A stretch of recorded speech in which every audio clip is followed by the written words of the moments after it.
달빛 아래 사연 한수 채널 구독자 여러분, 오늘도 시청해주셔서 감사합니다.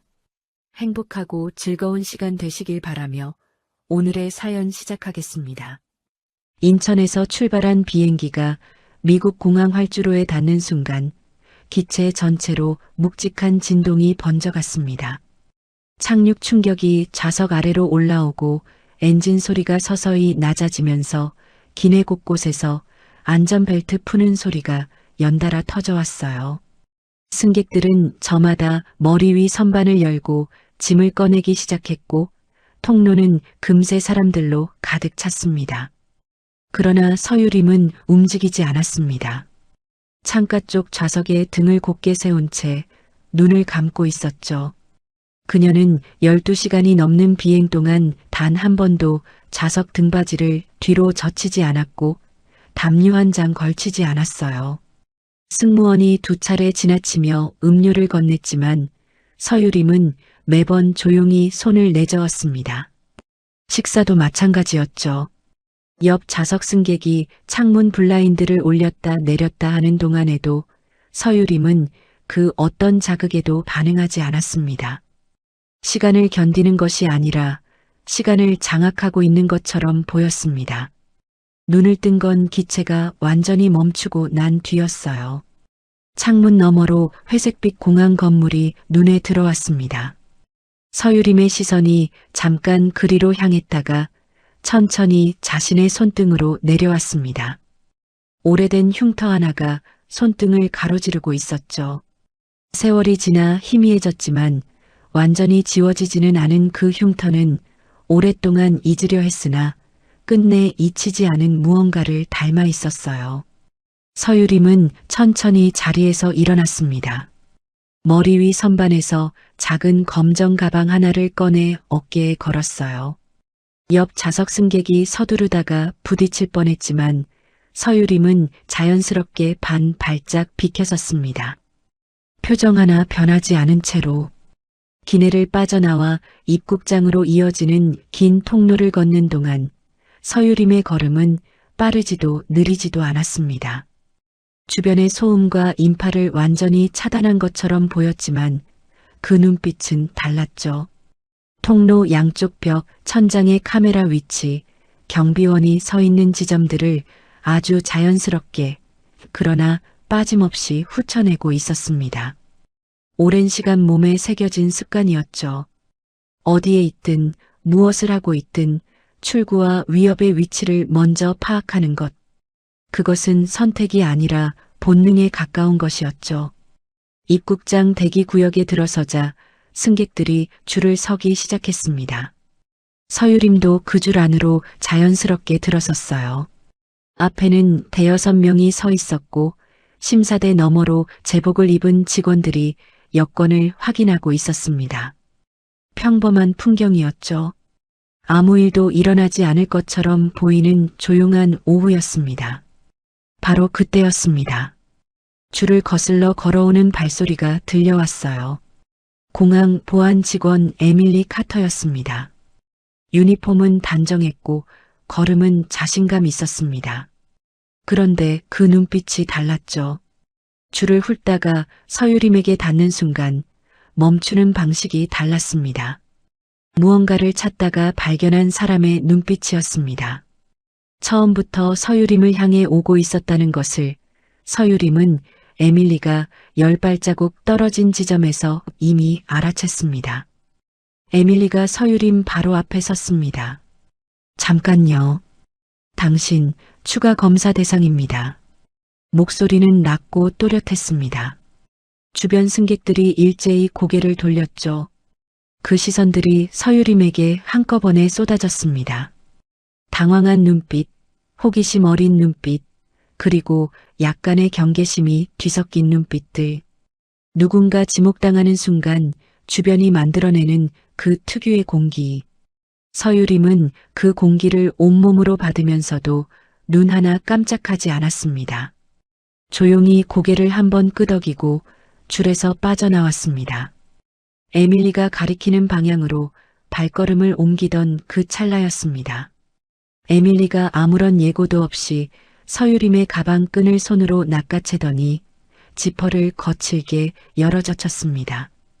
단정하게 정리되어 있던 옷가지와 작은 개인 물품들이 공항 바닥에 와르르 쏟아졌습니다. 순간 주변이 조용해졌습니다. 승객들의 웅성거림도 안내 방송 소리도 잠깐 멀어지는 것 같은 정적이었습니다. 이거 다 뭐죠? 왜 이렇게 수상하게 챙겼어요? 말투는 겉으로만 보면 정중했습니다. 그러나 눈빛 안에는 노골적인 멸시가 담겨 있었습니다. 이미 상대를 결론 내려놓고 절차를 밟는 사람의 눈빛이었죠. 승객들 사이에서 다시 웅성거림이 퍼졌고 몇몇은 멀찌감치 물러섰습니다. 구경하면서도 연루되고 싶지 않은 사람들 특유의 움직임이었습니다. 서유림은 아무 말도 하지 않았습니다. 천천히 무릎을 굽혀 바닥에 떨어진 물건들을 하나하나 집어들기 시작했습니다. 서두르지 않았고 당황하지도 않았습니다. 흩어진 물건들을 하나씩 가방 안으로 돌려놓는 그 손길은 오히려 침착했습니다. 마치 지금 이 상황이 예상된 일이라도 되는 것처럼, 혹은 이보다 훨씬 가혹한 순간들을 이미 수없이 버텨온 사람처럼 그저 해야 할 일을 하는 얼굴이었죠. 그 모습을 내려다보던 에밀리의 입가에 얕은 코웃음이 번졌습니다. 이런 유형은 항상 조용하죠. 문제 생기기 전까지는. 뒤에 서 있던 미국인 승객 하나가 작게 웃었습니다. 그 웃음이 귓가를 스치는 순간 서유림이 고개를 들었습니다. 에밀리와 시선이 마주쳤습니다. 분노도 없었고 두려움도 없었습니다. 흔들림도 없었습니다. 그 눈빛은 이상하게도 이 공간에서 가장 고요한 것이었습니다. 에밀리는 그 눈빛이 마음에 들지 않았습니다. 자신이 예상한 반응이 아니었기 때문이었어요. 공항 보안 검색 구역은 일반 입국장과 분리된 별도의 공간이었습니다. 형광등 불빛이 유독 밝았고 벽은 아무 장식 없이 흰색이었습니다.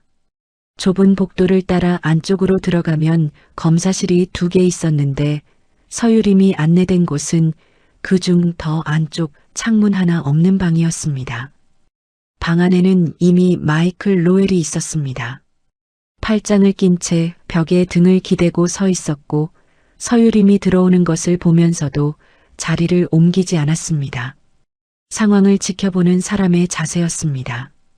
직접 나서지는 않되 모든 것을 관장하고 있다는 것을 몸짓으로 드러내는 방식이었죠. 에밀리가 뒤따라 들어오며 문을 닫았습니다. 그리고 손에 들고 있던 서류 묶음을 탁자 위에 탁 던지듯 내려놓았습니다. 소리가 방 안에 울렸습니다. 완전 수색 들어갑니다. 옷도 포함해서요. 그 말이 공기 중에 떠 있는 동안 방 한쪽에 서 있던 윤서진이 조심스럽게 입을 열었습니다.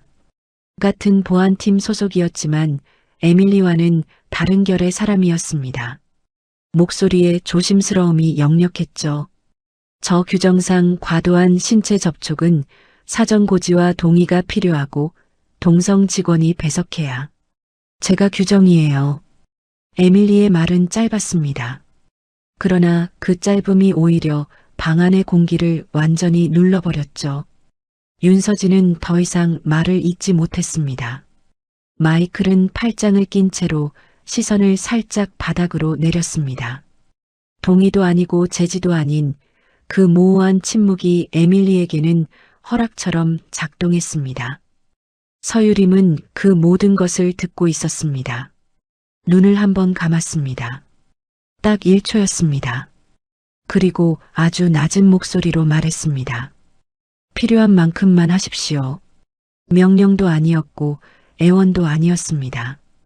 분노를 억누른 목소리도 아니었죠. 그저 이상하게 낮고 단단했습니다. 오랫동안 훈련된 사람만이 낼 수 있는 종류의 목소리였습니다.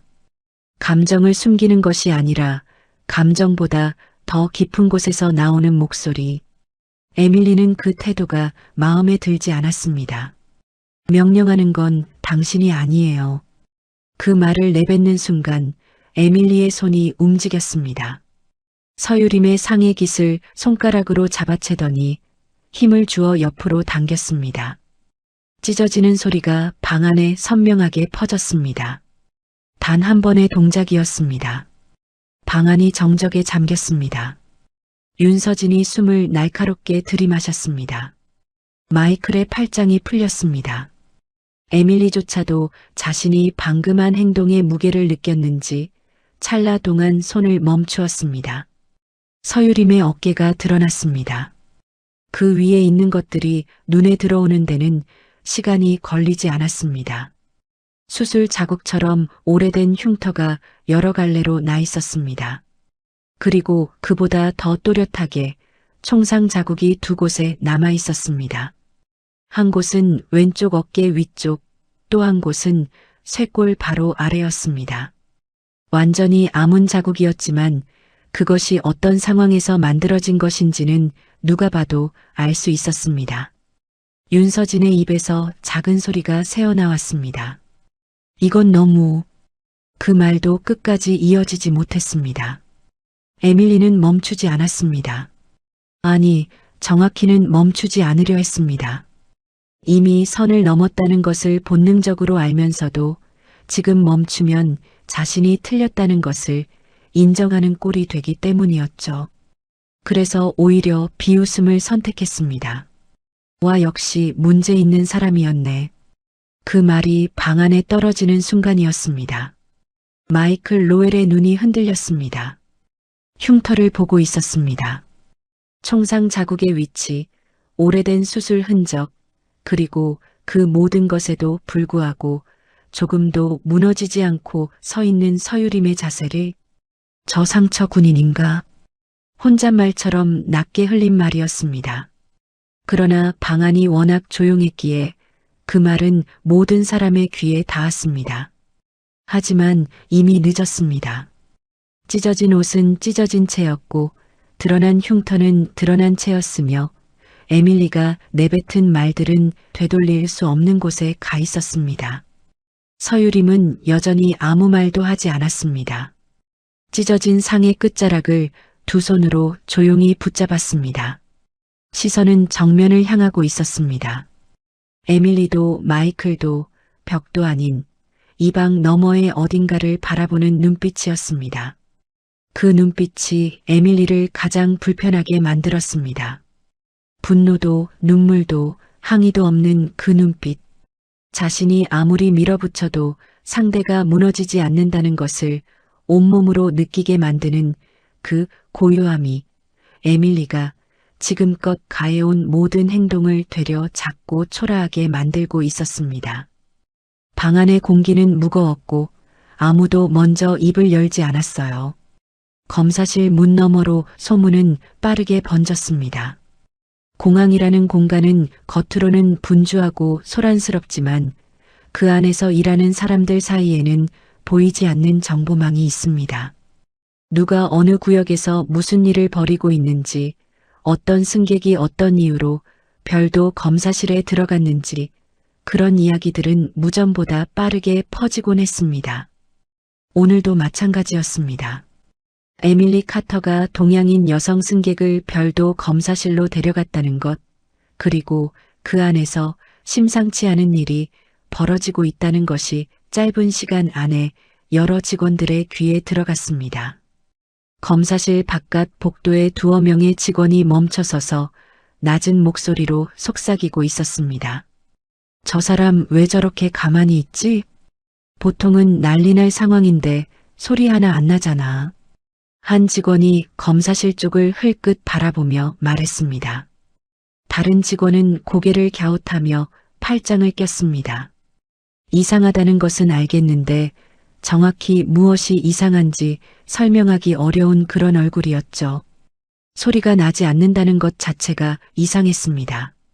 옷이 찢기고 몸이 드러났는데 항해 한마디 없다는 것이. 마이클 로웰은 검사실 안에서 서유림을 계속 주시하고 있었습니다. 처음에는 단순히 에밀리의 과도한 행동을 통제해야 할 타이밍을 재고 있었습니다. 그러나 시간이 흐를수록 그의 시선은 다른 곳을 향하기 시작했습니다. 서유림의 자세였습니다. 찢어진 옷을 두 손으로 붙잡고 서 있는 지금 이 순간에도 그 등은 꺾이지 않았습니다. 어깨는 내려앉지 않았습니다. 군대에서 오래 복무한 사람들에게서 가끔 보이는 자세, 아무리 가혹한 상황에서도 몸이 먼저 무너지지 않도록 훈련된 사람들의 자세였습니다. 마이클은 자신도 모르게 팔짱을 다시 꼈다가 풀었습니다. 그리고 서유림의 눈빛을 다시 한번 확인했습니다. 분노가 없었습니다. 수치심도 없었습니다. 아니, 정확히는 있을 수 있는 모든 감정이 아주 깊은 곳으로 가라앉아 있는 것 같았습니다. 표면은 완전히 고요했죠. 폭풍 전의 고요함이 아니라 이미 수많은 폭풍을 지나온 사람의 고요함이었습니다. 바로 그때였습니다. 서유림의 시선이 검사실 벽에 걸린 시계를 향했습니다. 딱 한 번이었습니다. 1초도 채 되지 않는 짧은 순간이었지만 마이클은 그것을 놓치지 않았습니다. 그리고 서유림이 아주 작게 말했습니다. 시간이 없는데. 혼잣말이었습니다. 방 안의 상황에 대한 불만도 아니었고 누군가에게 항의하는 말도 아니었습니다. 그보다 훨씬 다른 무언가를 향한 말이었습니다. 마치 이 검사실 바깥 어딘가에서 지금 이 순간에도 무언가가 진행되고 있고 자신이 여기 묶여 있는 것이 그 무언가에 영향을 미친다는 것을 알고 있는 사람의 말투였죠. 마이클의 표정이 굳었습니다. 시간? 무슨 시간? 서유림은 대답하지 않았습니다. 시계에서 시선을 거두고 다시 정면을 바라볼 뿐이었습니다. 그 침묵이 마이클에게는 어떤 말보다 더 많은 것을 말해주는 것 같았습니다. 마이클이 자리에서 몸을 일으키려던 바로 그 순간이었습니다. 공항 외부에서 타이어 마찰음이 연달아 들렸습니다. 급정거하는 소리, 그것도 한 대가 아니었습니다. 복도 끝쪽 창문으로 공항 진입로가 보이는 직원 하나가 고개를 내밀었다가 표정이 굳어졌습니다. 차량 여러 대가 일반 주차 구역이 아닌 출입 제한 구역 쪽으로 빠르게 진입하고 있었습니다. 마이클이 무전기를 들었습니다. 외부 상황 확인 요청합니다. 진입 차량 확인됩니까? 잠시 잡음이 흘렀습니다. 그리고 돌아온 대답은 예상과 달랐습니다. 확인 중입니다. 일반 차량이 아닌 것 같습니다. 에밀리가 그 무전 소리를 들으면서도 검사실 안에서 시선을 거두지 않았습니다. 바깥이 어떻게 돌아가든 자신의 구역 안에서의 주도권을 내려놓지 않겠다는 의지였습니다. 그러나 그 의지는 점점 얇아지고 있었습니다. 방 안의 공기가 달라지고 있었기 때문이었죠. 서유림은 그 모든 것을 듣고 있었습니다. 무전 내용, 마이클의 표정 변화, 에밀리의 발끝이 미세하게 움직이는 것까지, 그리고 아무것도 하지 않았습니다. 찢어진 옷을 붙잡은 채로 그 자리에 서 있었습니다. 그러나 그 눈빛은 조금 전과 달라져 있었습니다. 시계를 본 이후로 무언가를 기다리는 사람의 눈빛이었습니다. 공항 바깥이 분주해지고 있었습니다. 그리고 그 분주함의 중심에는 이 검사실 안에 서 있는 서유림이 있었습니다. 아직 아무도 그것을 알지 못했지만 공항 외부 진입로는 순식간에 달라졌습니다. 불과 몇 분 전까지만 해도 택시와 셔틀버스가 오가던 평범한 도로였는데 검정 차량 3대가 빠른 속도로 진입하면서 분위기가 완전히 바뀌었습니다. 차량들은 일반 승객 하차 구역을 지나쳐 출입 제한 구역 쪽 철제 펜스 바로 앞에 급정거했습니다. 타이어가 노면을 긁는 소리가 날카롭게 울렸고 차 문이 거의 동시에 열렸습니다. 강태린 소령이 가장 먼저 뛰어내렸습니다. 짧게 자른 머리카락이 바람에 흩날렸고 군복 위에 걸친 점퍼 안쪽으로 무전기 줄이 보였습니다. 발이 땅에 닿는 순간부터 이미 뛰고 있었습니다. 뒤따라 내린 2명의 부하 직원들이 서둘러 따라붙었지만 강태린의 걸음을 따라잡기가 쉽지 않았습니다. 무전기를 귀에 바짝 붙이며 강태린이 외쳤습니다. 지금 즉시 통제선 확보하십시오. 사령관님 위치 확인 안 됩니다. 무전 너머에서 잡음이 섞인 목소리가 돌아왔습니다. 강태린은 걸음을 멈추지 않은 채 그 말을 듣다가 미간을 좁혔습니다. 뭐라고요? 다시 말하십시오. 그러나 무전은 거기서 끊겼습니다. 잡음조차 사라지고 완전한 침묵이 흘렀습니다. 강태린이 무전기를 내려다보았습니다. 신호가 끊긴 것이 아니었습니다. 채널이 막힌 것이었죠. 외부에서 통신을 차단했거나 아니면 이 공항 반경 안에서 무언가가 신호를 잡아먹고 있거나. 강태린의 얼굴이 창백해졌습니다. 이거 심상치 않다. 혼잣말이었지만 옆에 따라붙은 부하 직원이 그 말을 들었습니다. 두 사람의 시선이 잠깐 마주쳤습니다. 말을 주고받지 않아도 서로가 같은 것을 느끼고 있다는 것을 알 수 있었습니다. 이건 단순한 입국 절차 문제가 아닐 수도 있다는 것을. 강태린은 멈추지 않았습니다. 공항 출입구 쪽으로 계속 뛰었습니다. 머릿속으로는 빠르게 상황을 정리하고 있었죠. 서유림이 이 공항에 도착했다는 것은 출발 전에 확인했습니다. 그런데 입국 완료 신호가 오지 않았습니다.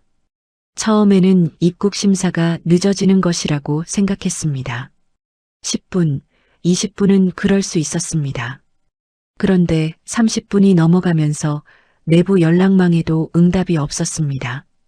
그때부터 강태린의 등줄기에 찬 기운이 흘렀습니다. 서유림은 아무 데서나 연락이 끊기는 사람이 아니었습니다. 어떤 상황에서도 어떤 조건에서도 반드시 확인 신호를 보내는 사람이었습니다. 그것이 서유림이 수십 년간 지켜온 원칙이었습니다. 그 원칙이 깨졌다는 것은 서유림이 스스로 연락을 끊은 것이 아니라는 의미였습니다. 그래서 강태린은 지금 이렇게 뛰고 있었습니다. 공항 내부로 들어서자 공기가 달랐습니다. 평소와 다를 것 없어 보이는 입국장 풍경이었지만 강태린의 눈에는 이상한 점들이 보였습니다. 보안 직원들의 동선이 평소보다 좁은 구역에 몰려 있었습니다. 입국 심사대 몇 곳이 창구를 닫고 있었습니다.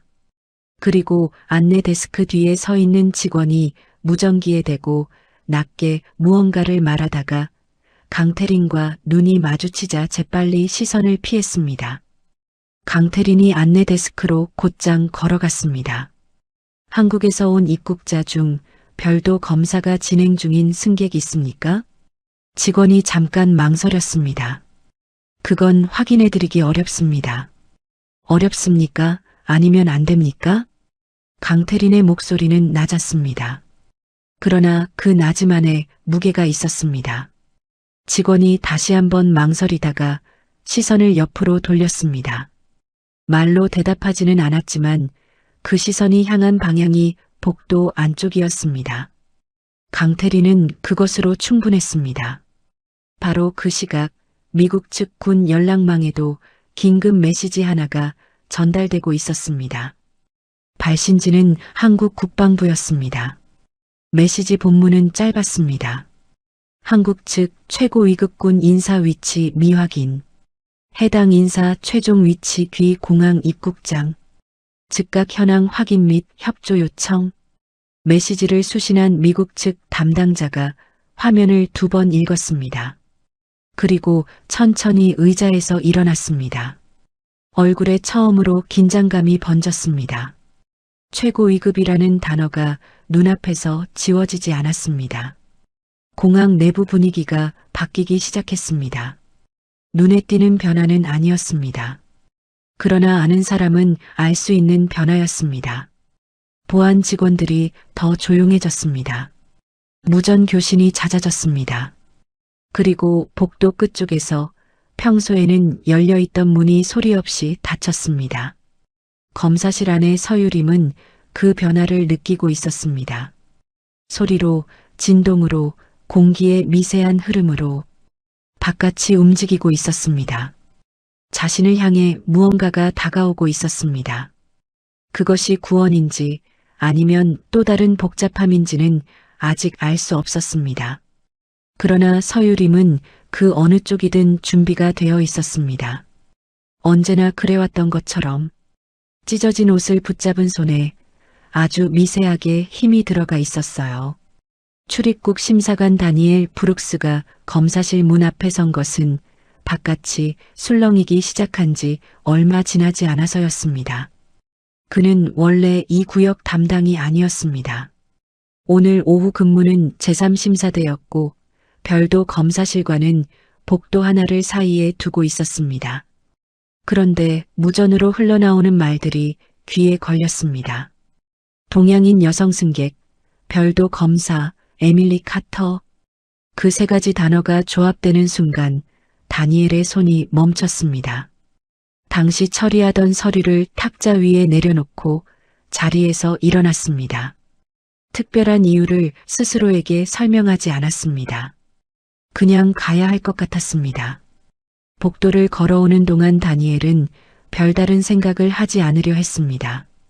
에밀리가 또 무리하게 일을 벌이고 있다면 중재를 하면 될 일이었습니다. 그것으로 충분했습니다. 검사실 문에 손을 얹고 안으로 들어서는 순간까지도 다니엘의 마음은 그렇게 정리되어 있었습니다. 그런데 문이 열리고 시선이 닿는 순간이었습니다. 다니엘의 발이 멈췄습니다. 방 안의 상황이 눈에 들어왔습니다. 찢어진 옷을 두 손으로 붙잡고 서 있는 여성, 드러난 어깨 위의 흉터들, 그리고 그 모든 것에도 불구하고 꺾이지 않은 자세. 다니엘은 그 장면을 보면서 이상하게도 지금 이 방 안의 상황보다 다른 무언가가 먼저 눈에 들어오는 것을 느꼈습니다. 어딘가 익숙했습니다. 눈이었습니다. 정확히는 그 눈빛이었습니다. 분노도 두려움도 없이 정면을 응시하는 그 눈빛. 아주 오래전에 단 한 번 본 적이 있는 눈빛이었습니다. 다니엘은 자신이 왜 그 눈빛을 기억하는지 알고 있었습니다.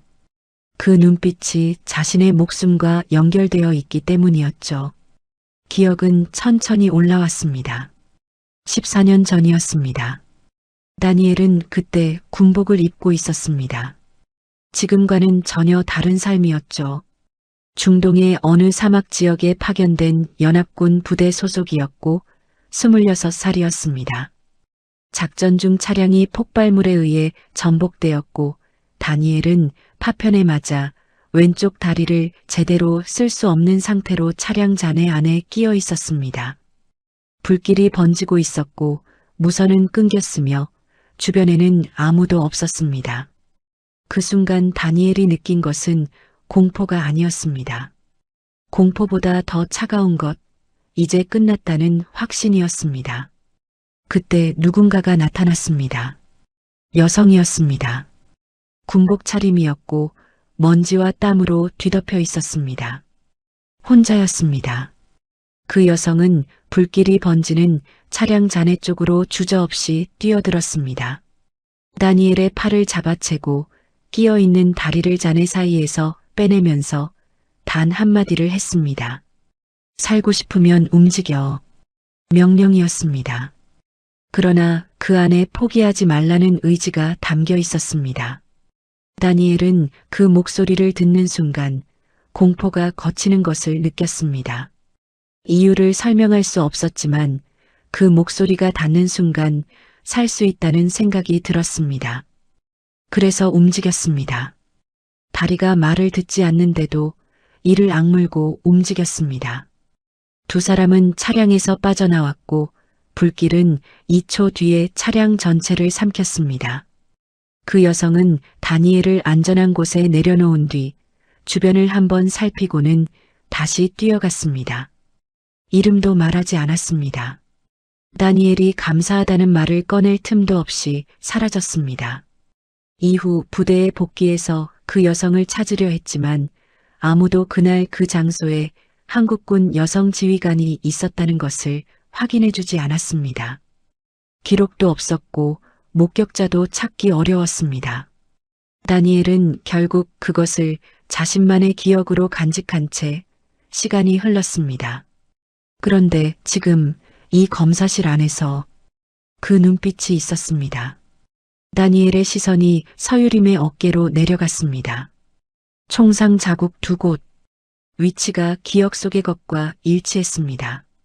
그날 그 여성도 왼쪽 어깨 위쪽에 오래된 흉터가 있었습니다. 당시에는 먼지와 어둠 때문에 정확히 보지 못했지만 다니엘은 그것을 기억하고 있었습니다. 다니엘의 입술이 미세하게 떨렸습니다. 설마. 혼잣말이었지만 그 2글자가 방 안의 공기를 건드렸습니다. 에밀리가 눈살을 찌푸리며 다니엘을 돌아보았습니다. 마이클도 시선을 옮겼습니다. 그러나 다니엘은 그 시선들을 느끼지 못했습니다. 서유림만 보고 있었습니다. 14년이라는 시간이 얼굴 위에 쌓여 있었지만 그 눈빛만큼은 변하지 않아 있었습니다. 흔들리지 않고 꺾이지 않으며 이상하게도 보는 사람을 오히려 붙잡아두는 그 눈빛이. 다니엘은 천천히 방 안으로 걸어 들어갔습니다. 자신이 무슨 말을 해야 할지, 어떻게 확인해야 할지 몰랐습니다. 그저 더 가까이에서 보아야 했습니다. 확인해야 했습니다.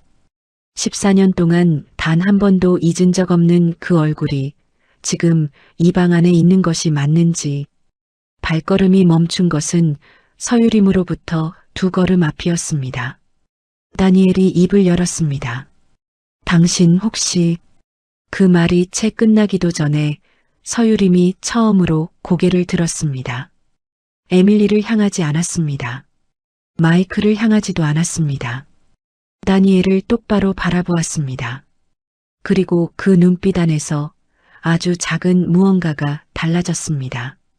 차갑고 고요하던 그 눈빛 안에 오래된 기억을 알아보는 사람의 눈빛이 잠깐 스쳐 지나갔어요. 서유림과 다니엘의 시선이 마주친 채로 방 안은 잠시 멈춰 있었습니다. 에밀리는 그 분위기를 읽지 못했습니다. 아니, 읽으려 하지 않았습니다. 자신이 주도하던 상황의 흐름이 느슨해지는 것이 느껴졌고 그것이 불편했습니다. 다니엘이 끼어드는 것 자체가 마음에 들지 않았습니다. 이건 자신의 구역이었고 자신이 시작한 검사였으며 자신이 결론을 내려야 하는 일이었습니다. 에밀리가 다니엘 쪽으로 몸을 돌렸습니다. 브룩스 씨, 여기는 당신 담당 구역이 아닙니다. 지금 뭐 하시는 거예요? 다니엘은 에밀리를 보지 않았습니다. 여전히 서유림을 바라보고 있었죠. 그 시선이 에밀리의 신경을 더욱 건드렸습니다. 브룩스 씨, 에밀리의 목소리가 한 톤 높아졌습니다. 그제야 다니엘이 에밀리 쪽으로 고개를 돌렸습니다. 그런데 그 얼굴이 달랐습니다. 아까까지 복도에서 보던 다니엘의 얼굴이 아니었습니다. 무언가를 결정한 사람의 얼굴이었습니다. 당장 멈추십시오. 목소리는 높지 않았습니다. 그러나 그 나지만에 무게가 있었습니다. 명령에 가까운 어조였죠.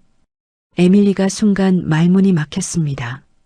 마이클도 다니엘을 바라보았습니다. 방 안의 모든 시선이 다니엘에게 쏠렸습니다. 에밀리가 먼저 정신을 차렸습니다. 지금 겁먹은 거예요? 아니면 제 업무에 간섭하시는 건가요? 간섭이 아닙니다. 다니엘이 에밀리를 똑바로 바라보며 말했습니다. 선을 넘은 걸 멈추라는 겁니다. 에밀리의 눈이 가늘어졌습니다. 순간적으로 반박할 말을 찾는 것이 보였습니다. 그러나 그 전에 마이클이 입을 열었습니다. 에밀리, 나도 이건 선 넘은 것 같습니다. 일단 중단. 지금 2분 다 겁먹으신 거예요? 에밀리의 목소리에 날이 섰습니다. 그러나 아까와는 달랐습니다. 아까의 날카로움은 확신에서 나온 것이었는데 지금의 날카로움은 흔들리는 것을 감추려는 것이었습니다. 방 안의 공기가 달라지고 있다는 것을 에밀리 자신도 느끼고 있었습니다. 다만 인정하지 않으려 했을 뿐이었죠. 다니엘은 에밀리를 더 이상 보지 않았습니다. 서유림 쪽으로 다시 몸을 돌렸습니다. 두 걸음 앞에 서 있는 서유림을 바라보면서 다니엘은 자신이 지금 무엇을 해야 하는지를 알고 있었습니다. 확인해야 했습니다. 틀렸을 수도 있었습니다. 14년이라는 시간은 길었고 기억은 때로 사람을 속였습니다. 그러나 그 눈빛만큼은 틀릴 수가 없었습니다. 다니엘이 조용히 말했습니다. 당신 혹시 그때 사막에서 말이 끝나기 전에 서유림이 다니엘을 바라보았습니다. 그 시선 안에서 무언가가 달라지는 것이 보였습니다. 고요하고 차갑던 눈빛 안에 아주 오래된 기억을 알아보는 사람의 눈빛이 스쳤습니다. 잠깐이었습니다. 그러나 분명했습니다. 서유림이 입을 열었습니다. 그때 살아남았군요. 단 6글자였습니다. 그러나 그 6글자가 방 안의 공기를 완전히 바꾸었습니다. 다니엘의 얼굴이 하얗게 질렸습니다. 두 다리에서 힘이 빠지는 것을 느꼈습니다. 14년 동안 찾으려 했던 사람이었습니다. 이름도 몰랐고 얼굴도 먼지와 어둠 속에서 본 것이라 확신하지 못했습니다. 그런데 지금 이 방 안에서, 그것도 이런 상황 속에서 그 사람이 먼저 자신을 알아보았습니다. 그리고 단 한마디로 14년 전 그날을 확인해 주었습니다. 다니엘의 눈이 붉어지기 시작했습니다. 에밀리는 두 사람 사이에 흐르는 것이 무엇인지 이해하지 못했습니다. 그러나 자신이 알지 못하는 무언가가 이 방 안에 있다는 것은 느꼈습니다. 그 느낌이 처음으로 에밀리의 발끝을 차갑게 만들었습니다.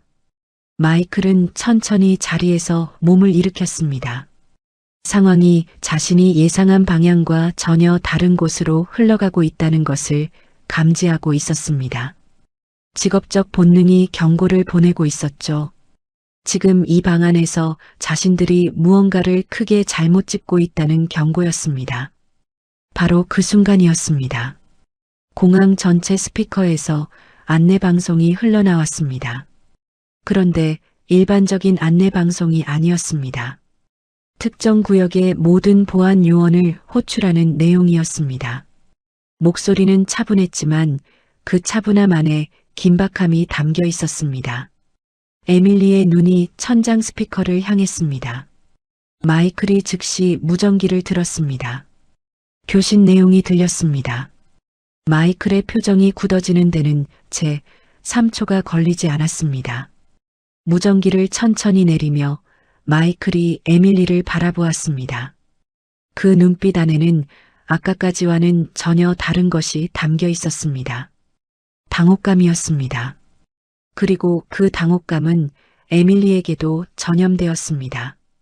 에밀리가 자신의 무전기를 꺼내 확인하려던 순간 복도 쪽에서 발소리가 들리기 시작했습니다. 한 명이 아니었습니다. 여럿이었고 빠른 걸음이었습니다.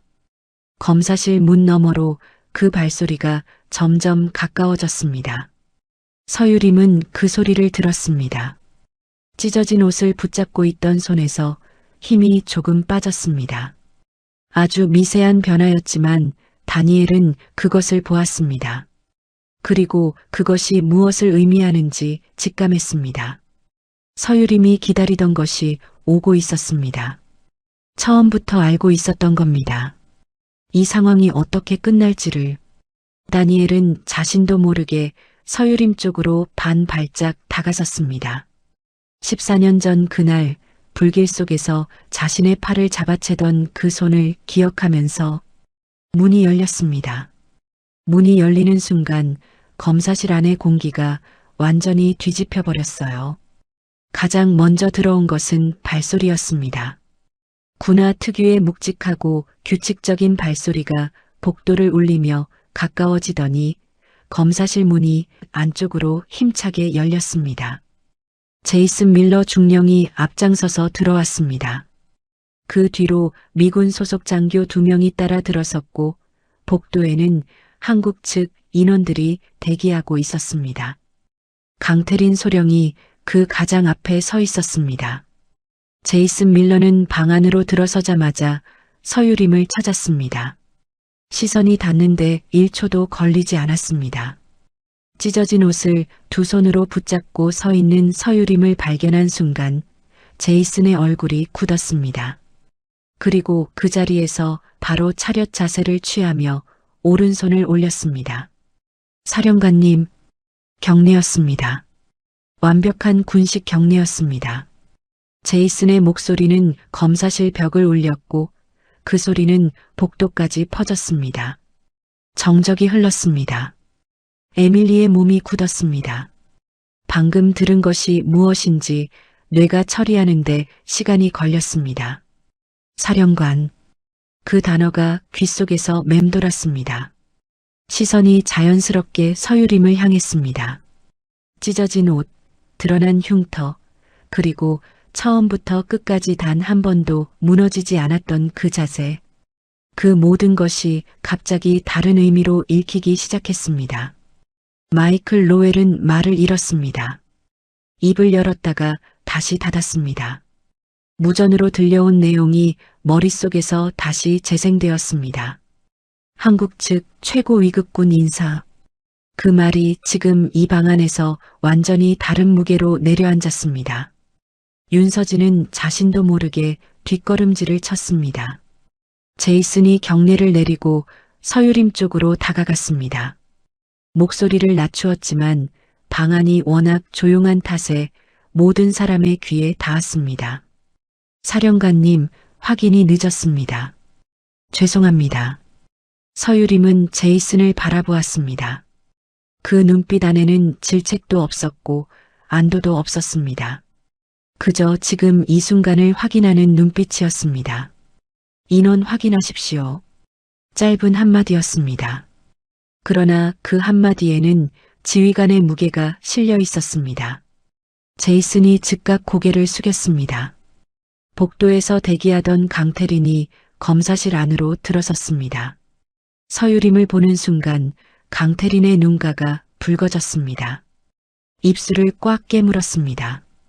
감정을 억누르는 것이 역력했습니다.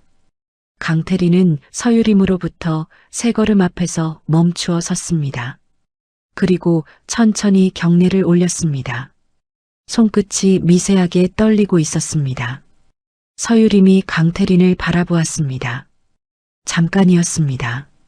그러나 그 시선 안에 많은 것이 담겨 있었습니다. 방 안의 분위기는 완전히 달라져 있었습니다. 불과 몇 분 전까지 에밀리가 장악하고 있던 이 공간이 지금은 전혀 다른 질서 아래 놓여 있었습니다.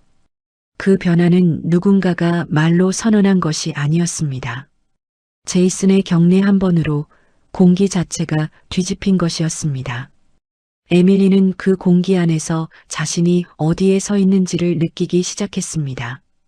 다리가 차가워지는 것 같았습니다. 머릿속으로는 아직도 지금 상황을 정리하려 했습니다. 사령관이라는 것이 무슨 의미인지, 그것이 자신이 오늘 한 행동들과 어떻게 연결되는지를. 그러나 생각이 연결될수록 등줄기로 차가운 것이 흘렀습니다. 마이클이 에밀리 쪽으로 한 발짝 다가섰습니다. 낮고 날카로운 목소리로 말했습니다. 에밀리, 지금 당장 검사 중단하고 보고서 작성 대기하십시오. 에밀리는 대답하지 못했습니다. 제이슨이 서유림 쪽으로 점퍼를 벗어 건넸습니다. 서유림은 잠깐 제이슨을 바라보다가 조용히 받아 어깨에 걸쳤습니다. 찢어진 옷 위로 점퍼가 덮였습니다. 그제야 서유림의 어깨가 완전히 가려졌습니다.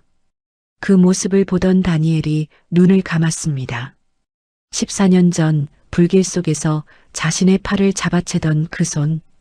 그리고 지금 이 방 안에서 찢어진 옷을 두 손으로 붙잡고 서 있던 그 사람. 그 두 장면이 겹쳐지면서 다니엘의 눈가로 무언가가 차올랐습니다. 소리 없이 눈을 감은 채 숨을 한 번 길게 내쉬었습니다. 제이슨이 방 안을 한번 둘러보았습니다.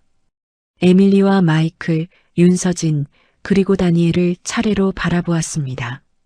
그 시선 안에는 지금 이 상황에 대한 평가가 담겨 있었습니다. 말로 하지 않았지만 모두가 그것을 느꼈습니다. 이 상황은 공식 보고됩니다. 제이슨의 목소리는 낮았습니다. 그러나 그 낮음 안에 어떤 흔들림도 없었습니다. 에밀리의 눈이 바닥으로 향했습니다. 조금 전까지 그렇게 단단하던 눈빛이 지금은 어디로 갔는지 보이지 않았습니다. 마이클은 깊게 한숨을 내쉬며 손으로 이마를 짚었습니다. 서유림은 그 모든 장면을 바라보았습니다. 제이슨에게, 강태린에게, 그리고 방 안의 모든 사람에게 시선을 한 번씩 주었습니다. 마지막으로 에밀리를 바라보았습니다. 무너진 어깨, 내려간 시선, 그리고 굳어버린 손. 조금 전까지 이 방을 장악하고 있던 사람의 모습이 아니었습니다. 서유림이 천천히 입을 열었습니다. 이제 끝났습니까? 질문이었지만 질문이 아닌 것 같은 말이었습니다. 이 상황을 마무리하겠다는 의지였습니다. 더 이상 이 자리에서 누군가가 무너지는 것을 보고 싶지 않다는 뜻이기도 했습니다. 제이슨이 고개를 숙였습니다. 예, 사령관님. 모든 것이 정리되는 데는 생각보다 시간이 걸렸습니다. 공식 절차라는 것은 언제나 그랬습니다. 상황이 끝난 뒤에도 서류가 남고 보고가 남고 확인이 남았습니다. 제이슨 밀러가 미국 측 담당자들과 교신하는 동안 강태리는 복도에서 한국 측 연락망의 상황 종료를 보고했습니다. 공항 보안팀 관계자들이 검사실 안팎을 오가며 낮은 목소리로 무언가를 주고받았고 마이클 로웰은 구석에 서서 보고서 양식을 꺼내 들었습니다. 손이 완전히 멈추지 않았습니다. 무엇을 어떻게 적어야 할지 시작조차 하지 못하고 있었습니다. 에밀리 카터는 검사실 한쪽 벽에 기대어 서 있었습니다. 처음에는 그냥 서 있었습니다. 눈을 어디에 두어야 할지 몰라서 벽과 바닥 사이 어딘가에 시선을 고정한 채로, 그러다가 그 시선이 바닥에 떨어진 채 완전히 내려앉았습니다. 에밀리의 어깨가 조금씩 무너지기 시작했습니다. 처음에는 아주 미세하게, 그러다가 점점 더 깊이 숨소리가 흔들렸습니다. 입술을 깨물었습니다. 눈물을 참으려는 것이 역력했지만 결국 참지 못했습니다. 소리 없이 흐르는 눈물이었습니다. 그러나 그 침묵이 오히려 더 무거웠습니다. 에밀리의 입에서 작은 소리가 새어나왔습니다. 제가 몰랐습니다.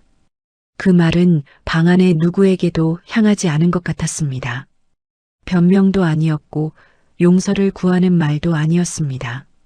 그저 지금 이 순간 에밀리가 할 수 있는 가장 솔직한 말이었습니다. 몰랐다는 것. 그리고 그 모름이 얼마나 큰 잘못으로 이어졌는지를 지금에서야 온몸으로 느끼고 있다는 것. 서유림은 에밀리를 바라보았습니다. 오래 바라보았습니다. 무너진 어깨, 바닥으로 향한 시선, 소리 없이 흐르는 눈물. 조금 전까지 이 방 안에서 가장 단단하던 사람의 모습이 지금은 이렇게 달라져 있었습니다. 서유림은 그 모습에서 눈을 돌리지 않았습니다. 외면하지도 않았고 그렇다고 차갑게 응시하지도 않았습니다. 그저 바라보았습니다. 그리고 천천히 입을 열었습니다. 알았어도 똑같이 했을 겁니다. 에밀리가 고개를 들었습니다. 눈물이 번진 얼굴로 서유림을 바라보았습니다. 그 말이 무슨 뜻인지 이해하려는 얼굴이었습니다. 용서인지 아니면 다른 무언가인지. 서유림은 더 이상 설명하지 않았습니다.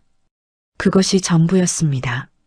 몰랐기 때문에 그렇게 한 것이 아니라는 말이었습니다. 알았더라면 달라졌을 것이라는 위안을 주지 않겠다는 말이기도 했습니다.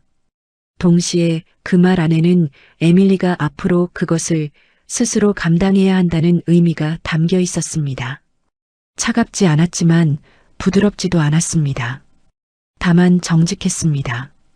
서유림이 몸을 돌렸습니다. 제이슨이 옆에서 조용히 따라붙었습니다. 강태린이 복도 끝에서 기다리고 있었습니다. 다니엘은 검사실 문 옆에 서 있었습니다. 서유림이 문을 향해 걸어가다가 다니엘 앞에서 잠깐 멈추었습니다. 두 사람의 시선이 다시 마주쳤습니다. 서유림이 아주 작게 고개를 끄덕였습니다. 다니엘은 말을 하지 못했습니다. 하고 싶은 말이 없어서가 아니었습니다. 너무 많아서였습니다. 14년 동안 하지 못했던 말들이 한꺼번에 올라오는 바람에 어느 것도 먼저 나오지 못하고 있었습니다. 결국 다니엘도 고개를 끄덕이는 것으로 대신했습니다.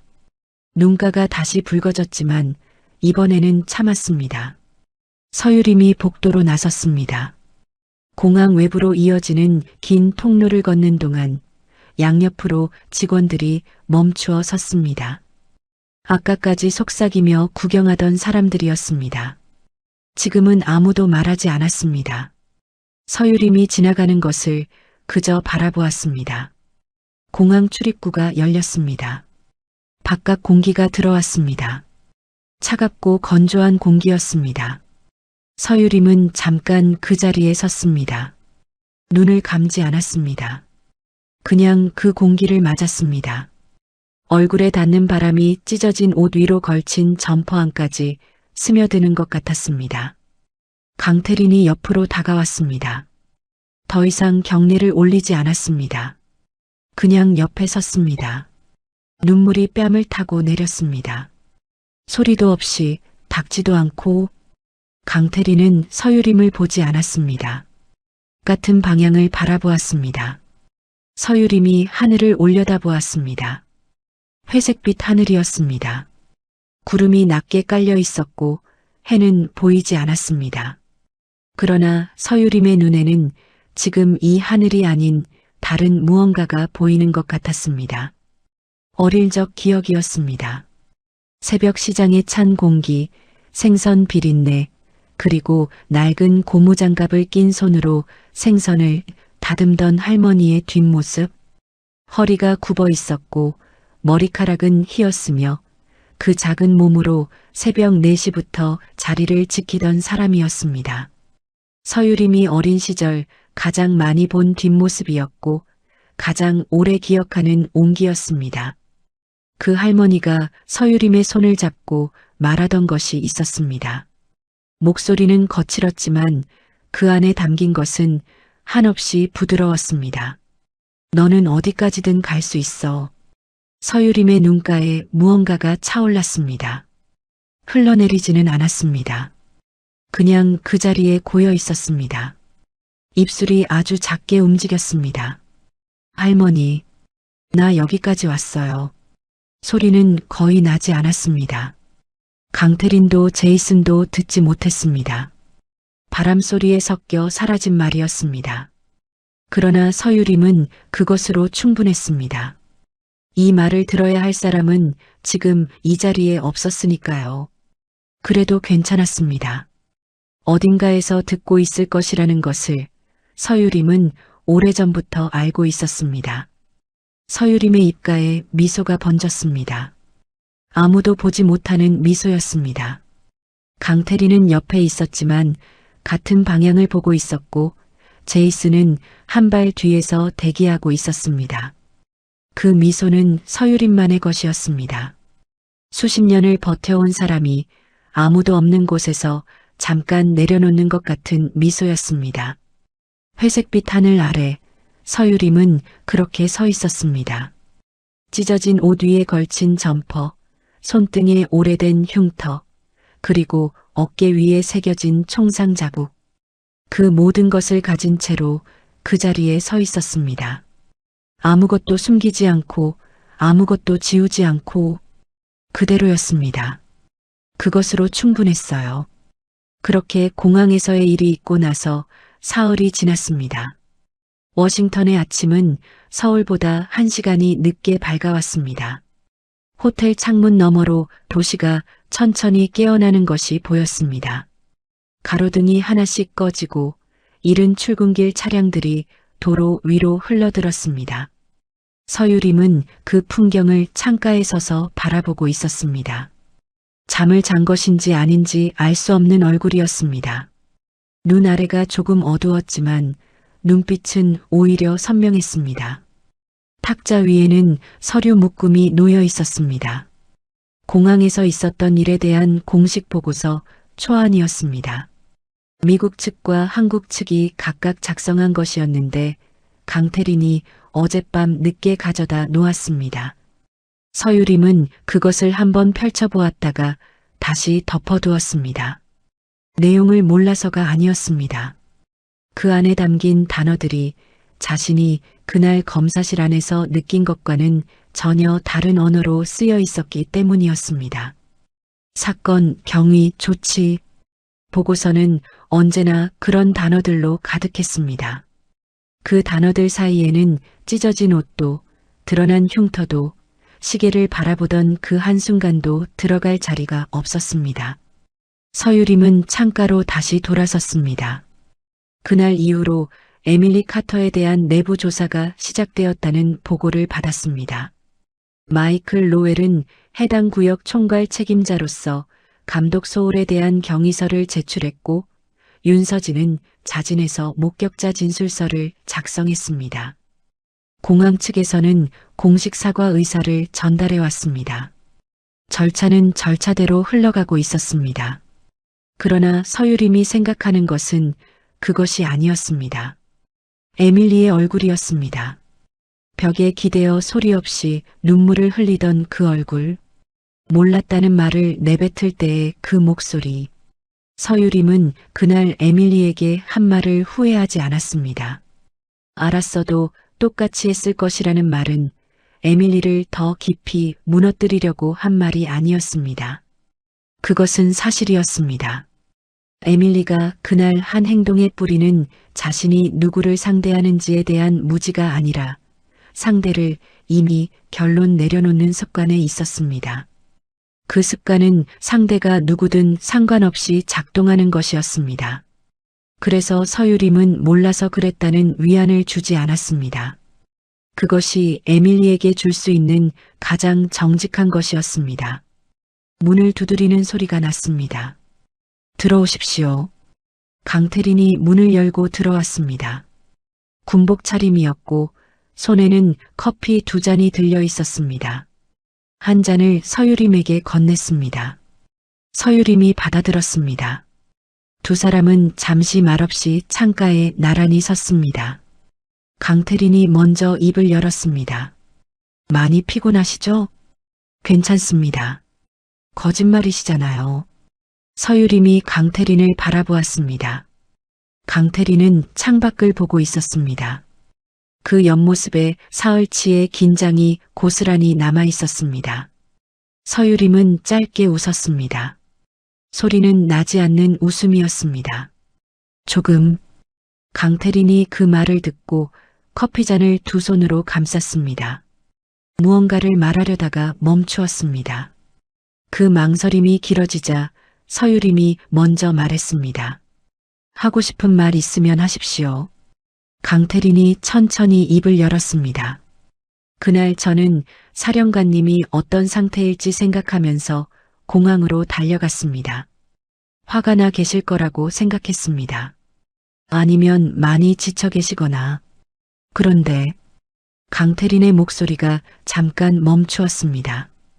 검사실 문이 열렸을 때 사령관님 눈빛이 전혀 무너져 있지 않으셨잖아요. 처음부터 끝까지. 서유림은 대답하지 않았습니다. 커피를 한 모금 마셨습니다. 강태린이 계속했습니다. 그게 더 마음이 아팠습니다. 무너지지 않으신 게. 방안이 조용해졌습니다. 창밖에서 차 소리가 멀리서 들려왔습니다. 서유림은 그 소리를 들으면서 강태린의 말을 천천히 되새겼습니다. 무너지지 않은 것이 마음 아프다는 말. 그 말이 이상하게 오래 남았습니다. 서유림이 조용히 말했습니다. 무너지면 안 되는 자리가 있습니다. 그게 전부입니다. 강태린이 고개를 끄덕였습니다. 그러나 눈가가 다시 붉어지는 것을 서유림은 보았습니다. 못 본 척했습니다.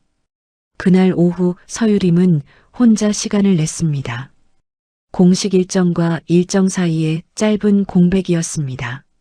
강태린에게 혼자 있겠다고 했습니다. 강태린은 망설이다가 결국 고개를 숙이고 물러났습니다. 서유림은 호텔 근처 작은 공원으로 걸어갔습니다. 관광객도 없고 사람도 많지 않은 조용한 곳이었습니다. 벤치에 앉아 손등을 내려다보았습니다. 오래된 흉터, 어릴 때부터 가지고 있었던 것이었습니다.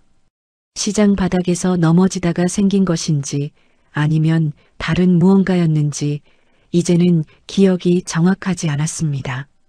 그러나 이 흉터를 볼 때마다 할머니가 생각난다는 것은 변하지 않았습니다. 할머니는 서유림의 손을 잡을 때마다 이 흉터를 엄지손가락으로 문질렀습니다. 말을 하면서 문지르는 것이 아니라 그냥 습관처럼 문질렀습니다. 그 온기가 손등에서 손바닥으로 번지던 느낌이 수십 년이 지난 지금도 지워지지 않았습니다. 서유림은 오른손 엄지손가락으로 왼손 손등의 흉터를 천천히 문질렀습니다. 할머니가 하던 방식 그대로였습니다.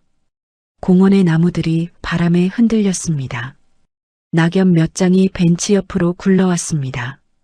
서유림은 그것을 바라보다가 하늘을 올려다보았습니다. 사흘 전과는 달리 오늘은 해가 나와 있었습니다. 구름 사이로 햇살이 내려오고 있었습니다.